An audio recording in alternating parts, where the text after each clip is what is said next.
दुनिया में हर आदमी के जीवन में अच्छा बुरा समय आता है और हमें अपने अच्छे वक्त में बुरे वक्त को कभी नहीं भूलना चाहिए। हमें हर उस चीज की कद्र करनी चाहिए जो हमारे बुरे वक्त में हमारे साथ है, चाहे वह कोई वस्तु हो या फिर कोई इंसान। हम चाहे कितने भी बड़े या धनी व्यक्ति हो जाएं, पर हमें कभी भी उस व्यक्ति या वस्तु का अपमान नहीं करना चाहिए जो हमारे बुरे वक्त में हमेशा साथ दिया हो। तो आइए शुरू करते हैं इस मोटिवेशनल एवं सक्सेसफुल स्टोरी के साथ। बहुत समय पहले की बात है, भगवान बुद्ध के लाखों अनुयायी थे। इन्हीं अनुयायी में से एक पिछले कई सालों से रोजाना उनके आश्रम में जाया करता था और उनके प्रवचन सुना करता था और ध्यान भी लगाया करता था, और फिर वह वापस अपने घर चला जाता था। यह सिलसिला ऐसे ही कई दिनों चलता रहा, मगर एक दिन यह अनुयायी आश्रम नहीं आया और उसके बाद उसने आश्रम में जाना ही छोड़ दिया।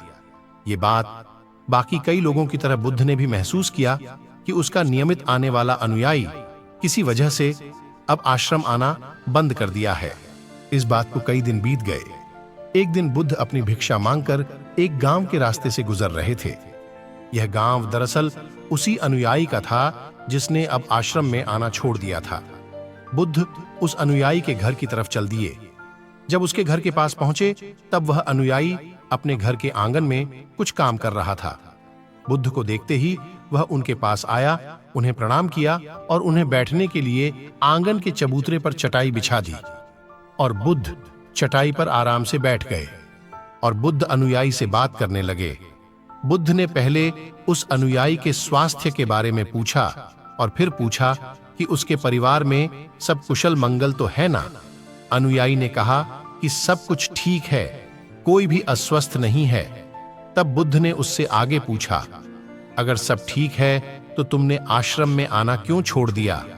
अब अनुयायी ने थोड़ा सा शर्मिंदा होते हुए कहा, गुरुजी, मैं क्या करता?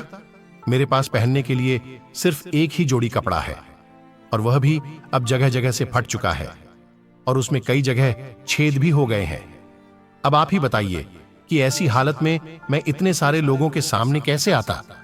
बुद्ध ने उसकी तरफ ध्यान से देखा और पाया कि उसकी बातों में पूरी सच्चाई थी और सच में उसके कपड़ों की हालत खस्ता थी।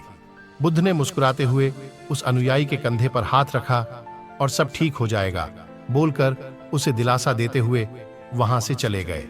एक बार बुद्ध जब प्रवचन दे रहे थे तो प्रवचन खत्म होने के बाद बुद्ध ने अपने एक धनवान अनुयायी को रोकने के लिए कहा। बुद्ध ने उससे कहा कि वह उनके गरीब अनुयायी को 2 जोड़ी कपड़े भिजवा दे। श्रीमंत अनुयायी ने उनसे वचन दिया कि वह अगले दिन जैसा उन्होंने कहा है वैसा ही करेगा, और फिर अगले दिन अपने वचन के मुताबिक श्रीमंत अनुयायी ने अपने नौकर के हाथों न सिर्फ उस गरीब अनुयायी के लिए बल्कि उसके पूरे परिवार के लिए 2-2 जोड़ी कपड़े भिजवा दिए। नए कपड़े पाकर गरीब अनुयायी और उसका पूरा परिवार बहुत खुश हो गया।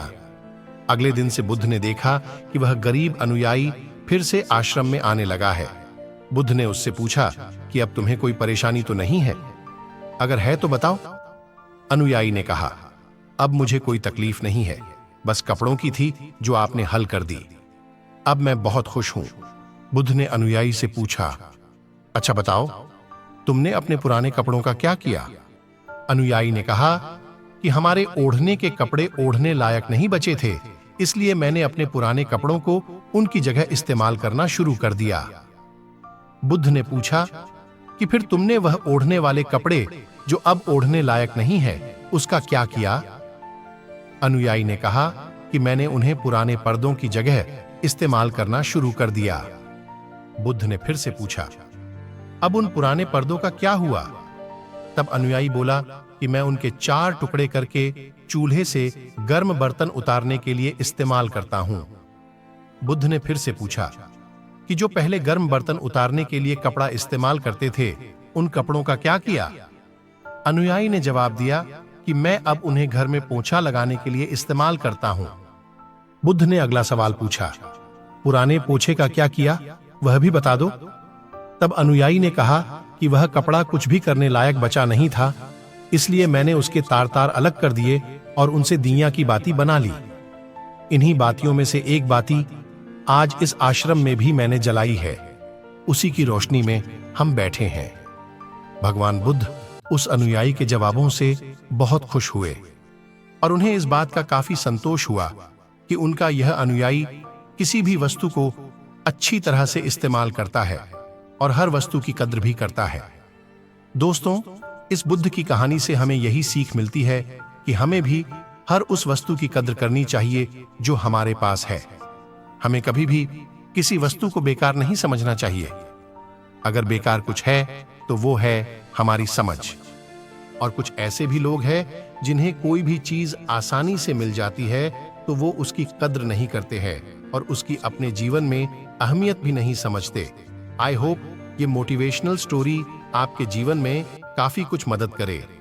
ऐसी और भी इंटरेस्टिंग स्टोरी के लिए चैनल से जुड़े और आपके भी कोई दोस्त या जान पहचान के लोग भी ऐसा करते हैं तो ये स्टोरी उन तक जरूर शेयर करें।